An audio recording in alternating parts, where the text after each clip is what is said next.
Et voici Intrigue, un jeu de négociation et de diplomatie pour 3 à 5 joueurs à partir de 12 ans. C'est un jeu de Stéphane Dora, édité par Amigo et distribué en France par Gigamic. Au niveau matériel, nous allons trouver des coupures de billets en ducat. Il y a des billets de 1000, de 5000 et de 10 000, une île. Ensuite, nous avons des cartes pour chacun des joueurs. Chacun choisira sa couleur et récupérera les 4 cartes de sa couleur, ainsi qu'un panel de 8 tuiles conseillées. En début de partie, chacun va placer ses cartes face visible devant lui afin de se constituer son château. Il va prendre aussi ses 8 tuiles conseillées. Au centre du jeu, on place l'île ainsi que la banque, avec les billets de banque à disposition des joueurs. Chacun va ensuite recevoir 32 000 ducats de la banque, c'est-à-dire 2 billets de chaque, et ces billets vont pouvoir être cachés tout au long du jeu. Effectivement, il ne faudra pas savoir qui a combien encore d'argent. Enfin, si vous voulez montrer votre argent, vous avez le droit pour faire votre malin, mais le mieux, c'est quand même de garder son argent caché. Donc tout le monde cache son argent, et ensuite on va pouvoir commencer à jouer. À Intrigue, le but du jeu est tout simplement d'être le plus riche en fin de partie. Pour cela, les joueurs disposent d'un château dans lequel ils vont recevoir les conseillers des autres joueurs et disposent lui aussi de conseillers qu'il va essayer d'envoyer dans les châteaux des autres joueurs afin de recevoir des revenus à chaque tour. Mais le problème, c'est que les places vont être chères dans les châteaux des autres joueurs et il faudra se battre avec les autres pour obtenir les meilleures places dans les châteaux adverses. Dans les conseillers à sa disposition, les joueurs vont avoir 2 médecins, vont avoir 2 écrivains, représentés par une plume, 2 religieux, et enfin 2 scientifiques. Alors je vous rappelle qu'on peut jouer jusqu'à 5, là j'ai installé le jeu pour 4 joueurs, mais il y a une 5e couleur pour pouvoir jouer jusqu'à 5. Le jeu va se dérouler en 5 phases seulement, donc c'est un jeu assez rapide. Lors de chacune des phases, les joueurs joueront à tour de rôle, et lors du tour d'un joueur, celui-ci aura 3 actions à effectuer.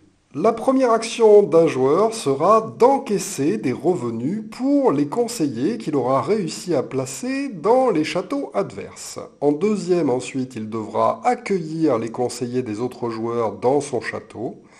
Et enfin, à chaque fin de tour, un joueur devra placer 2 de ses conseillers dans les châteaux adverses. Comme chacun a 8 conseillers à placer, vous aurez compris qu'au bout de 4 tours, nous aurons placé tous nos conseillers, puisque nous en plaçons 2 par tour chez les autres joueurs. Eh bien, on effectuera donc un 5e tour sans placer de conseillers, et enfin arrivera la fin de partie, nous y reviendrons un peu plus tard. En imaginant qu'on commence par le joueur bleu en tant que premier joueur, celui-ci va réaliser ses 3 actions. La première est donc de récupérer des revenus par rapport aux conseillers placés chez les autres. Pour l'instant, il n'y en a pas, donc lors de cette première manche, il n'y aura pas cette phase de revenus. On passe à la phase suivante qui est celle d'accueillir des conseillers dans son château. Il n'y a pas pour l'instant de conseillers adverses placés devant lui, il va donc aussi sauter cette phase. Et enfin, il va passer à la phase placer des conseillers dans les châteaux adverses. Et là, par contre, il va pouvoir réaliser cette action. Alors, les châteaux des joueurs sont constitués de 4 cartes qui peuvent chacune accueillir un seul conseiller d'un type particulier. Effectivement, dans le château de chaque joueur, il ne pourra y avoir qu'un seul conseiller de chaque. Donc tout le monde sera obligé de recevoir un scientifique, un religieux, un écrivain et un médecin. On ne pourra pas avoir 2 médecins, 2 écrivains ou plus à l'intérieur de son château à tout moment.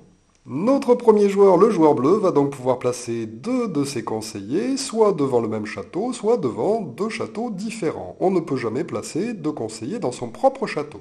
Évidemment, comme je vous l'ai dit, dans chaque château, il ne pourra y avoir qu'un seul personnage de placé d'un type particulier, donc il ne sert à rien de placer 2 fois le même personnage devant le même château. Donc là, par exemple, il pourrait décider de mettre un religieux devant le château du joueur rouge, et ensuite de mettre soit un écrivain sur le même château, ou bien sur un autre château, comme il le souhaite. On passe donc au tour du joueur suivant. C'est donc au joueur rouge de jouer, à lui de encaisser ses revenus pour ses conseillers placés chez les autres. Ça ne marche toujours pas vu qu'on est au premier tour. Ensuite, il doit placer les conseillers adverses qui se présentent à son château. Et là, ça va être possible puisque le joueur bleu en a mis un devant lui. Alors, les châteaux de chaque joueur ont une place qui rapportera 1000 ducats, une place qui rapportera 3000, 6000 et 10 000 ducats au joueur qui aura réussi à placer un conseiller sur la carte correspondante. Donc, lorsqu'on se retrouve dans cette situation-là où le joueur rouge doit accueillir des joueurs adverses qui se sont placés devant son château, eh bien les joueurs en question, donc là le joueur bleu, vont avoir le droit de faire des propositions au joueur rouge pour obtenir la meilleure place possible. On passe donc à une phase de négociation où le joueur bleu va proposer ce qu'il veut au joueur rouge pour être bien placé. Donc on va entamer des tractations et discuter. Bon bah tiens, moi je te propose, allez, 5000 ducats si tu me places sur la case 6000. Enfin tout est possible, donc on discute, on discute. On peut même faire des transactions sur des tours futurs. Ah oui, mais si tu me fais rentrer dans ton château sur telle case, je te donne tant, et au tour d'après, je t'accueillerai chez moi si tu me proposes un personnage. Enfin voilà, tout est possible comme promesse, mais bien sûr, le problème, c'est que les promesses ne sont pas à être forcément tenues pendant le jeu. Une fois la négociation terminée, le joueur bleu doit obligatoirement proposer un pot de vin au joueur rouge. Donc par exemple, il lui annoncera clairement pour que tout le monde entende, je te donne 5000 pour que tu me places sur la case 6000. À ce moment-là, il lui donne l'argent immédiatement le joueur rouge va donc récupérer, et ensuite le joueur rouge va librement choisir où c'est qu'il va placer le conseiller du joueur bleu. Alors il peut très bien souhaiter suivre ce que le joueur bleu lui a proposé comme transaction, mais il peut tout à fait changer d'avis et puis finalement décider de le mettre par exemple sur la case qui rapportera que 1000. Évidemment, un tel choix risque de contrarier le joueur bleu et donc ça risque d'être difficile pour la suite de la partie de placer des conseillers chez lui pour qu'il accepte de les mettre à des bons endroits dans son château. Une fois cette phase effectuée, on passe à la phase placer des conseillers chez les autres joueurs. Notre joueur rouge pourrait par exemple décider de placer un écrivain devant le château jaune et ensuite par exemple un religieux devant le château du joueur vert. On passe au tour du joueur jaune. Revenu, il n'y en a toujours pas, et ensuite faire entrer des personnages adverses dans son château. Là, il y a une situation particulière. Deux personnages se présentent pour la même place. Effectivement, il ne pourra recevoir qu'un seul écrivain dans son château. Il va devoir donc choisir entre ces deux personnages lequel il inclut dans son château, et celui qui n'aura pas été choisi, sélectionné, sera immédiatement placé en exil sur l'île qui se trouve au centre du jeu.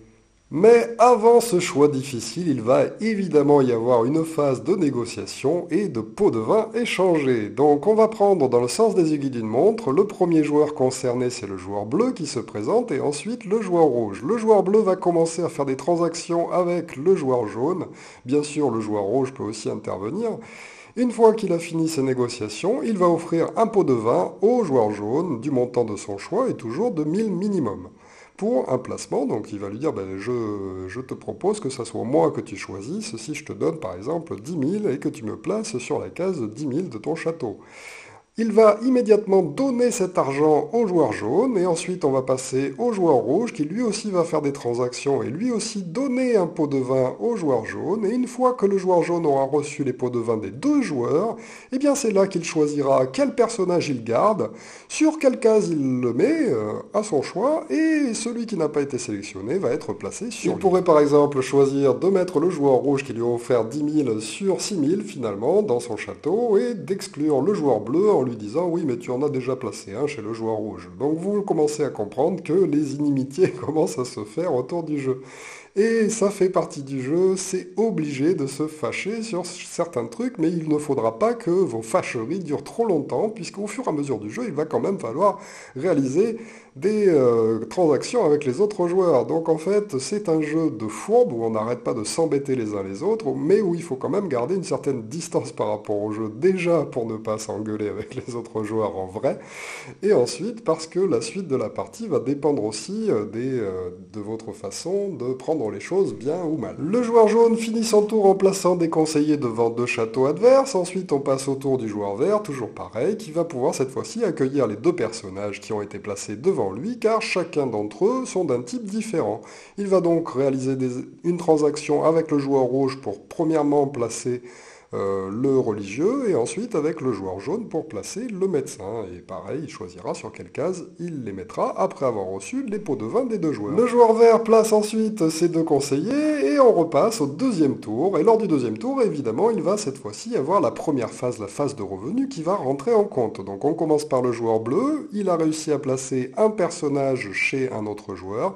Il va donc recevoir la valeur de l'emplacement où il s'est mis, donc là c'est-à-dire 1000 de la banque, qu'il va pouvoir ajouter à son pécule, avant de recevoir les personnages des autres joueurs et les placer dans son château, et ensuite passer à la phase où il va placer à nouveau 2 personnages sur les endroits de son choix chez les autres joueurs. Donc, par exemple, hop, en mettant un médecin ici, et puis en décidant de mettre lui aussi un scientifique, puisqu'il a négocié que si l'autre joueur mettait son scientifique ici, eh bien, il lui rendrait l'appareil au tour d'après, par exemple. Nous avons vu qu'il existe donc des conflits externes quand 2 personnes se présentent pour la même place à l'intérieur du château et que ce poste n'est pas encore occupé, donc là par exemple pour les 2 médecins, mais il existe aussi des conflits internes quand un ou plusieurs personnages se proposent pour remplacer un personnage qui est déjà dans le château.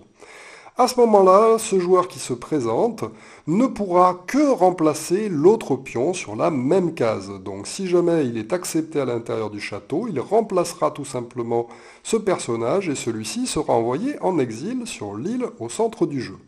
En revanche, il ne sera pas placé à un nouvel endroit du jeu, donc une fois qu'une place a été attribuée à un type de personnage, et bien jusqu'à la fin de la partie, ce type de personnage sera associé à cette case du château. Alors, lors du tour d'un joueur, après avoir reçu ses revenus pour tous les personnages qu'il a placés dans les châteaux adverses, eh bien, il procédera toujours ainsi, d'abord avec les personnages qui rentrent dans le château sans aucun conflit, donc là par exemple celui-ci, donc il effectuera des transactions avec le joueur vert et ensuite choisira sur quelle case il le place, après avoir reçu son pot de vin bien sûr.